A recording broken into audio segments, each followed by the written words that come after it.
আসসালামু আলাইকুম সবাইকে। নারায়ণ তাকবীর আল্লাহু আকবার মানে স্লোগানটা শুনলে অনেকের মাথায় আগুন ধরে যায়।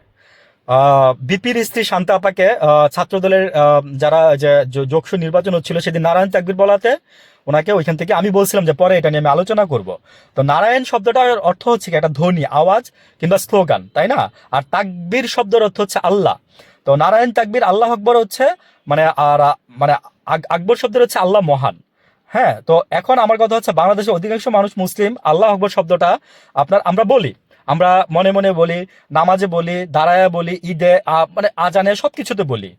তো এখানে যেটা আমি বলতে চাচ্ছি যে নারায়ণ তাকবীর শব্দটা ইউজ করা হয় ভালোর অর্থে।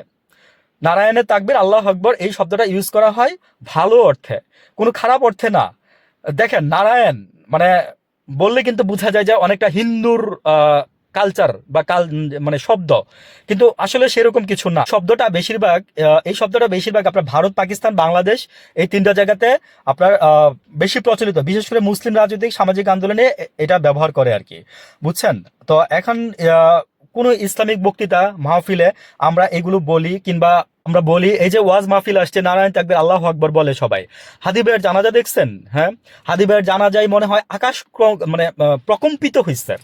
নারায়ণ তাকবীর আল্লাহু আকবার ওইখানেও বলা হয়েছে। তারপরে হচ্ছে আপনার মানে ওইখানে যত লাখ মানুষ ছিল সবাই বলছে আমরা সবাই হাদি। আজকে আমরা সবাই, এখন থেকে আমরা সবাই হাদি। তো ভালোই করছেন, আরো করেন, করতে থাকেন। ওই যে বললাম না যে যত চিপবেন তত রস বেরোবে এক সময়, কিন্তু চিপতে চিপতে লেবু কিন্তু তিতা হয়ে যায়। তো এগুলো নিয়ে এরকম করেন না।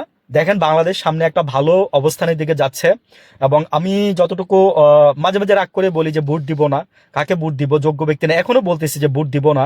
এক মাস আছে, সে কাটায় কাটায় একটা মাস আছে ভোট দেওয়ার জন্য। তো যোগ্য ব্যক্তি পেলে ভোট দিব, আর নাহলে ভাই ভোট দিব না। না দেওয়ার কাতারে যারা আছে, ভোটের না দেওয়ার কাতারে যারা আছে, আমিও তাদের কাতারেই থাকতে চাই। আর হচ্ছে যে মানে ভোটের এখনো সুষ্ঠু পরিবেশ সৃষ্টি হয় নাই, সেটা আমি অনেক আগে থেকেই বলতেছি। আর সুষ্ঠু পরিবেশ যদি হয় তাহলে ভোট দিতে যাব। আর দেখেন ভোটের আগে আরো কতজন আপনার আল্লাহ না করে খুন খারাপি হয়, এই যে মেরে ফেলেন, তারপর আপনারা বলেন যে ভোটের মানে আহ, কি যেন বলে, ভোটের রাজনীতির মাঠ খুব মানে ইয়া আছে, ইসি বলতেছে এগুলা কোনো এগুলা বিচ্ছিন্ন ঘটনা। তারপরে সালাউদ্দিন সাহেব বলতেছে মুসাব্বি নিজের দলের লোককে মেরে ফেলছে, তারপরে সেটা বলতেছে উনি বিচ্ছিন্ন ঘটনা। তা আমরা আর কি বলবো ভাই? আপনারা যদি আপনাদের দলের নেতাদের যদি বিচার না চান, নির্বাচনের জন্য যদি মনে করেন যে শুধু নেতাদের, এই যে বললাম না যে ত্যাগী নেতাদের, যারা আপনাদেরকে এতদিন শেল্টার দিয়ে আসছে, আপনি তো 12 বছরের বাহিরে ছিলেন, কই ছিলেন আমরা সবাই জানি, কি করছেন আমরা সেটাও জানি।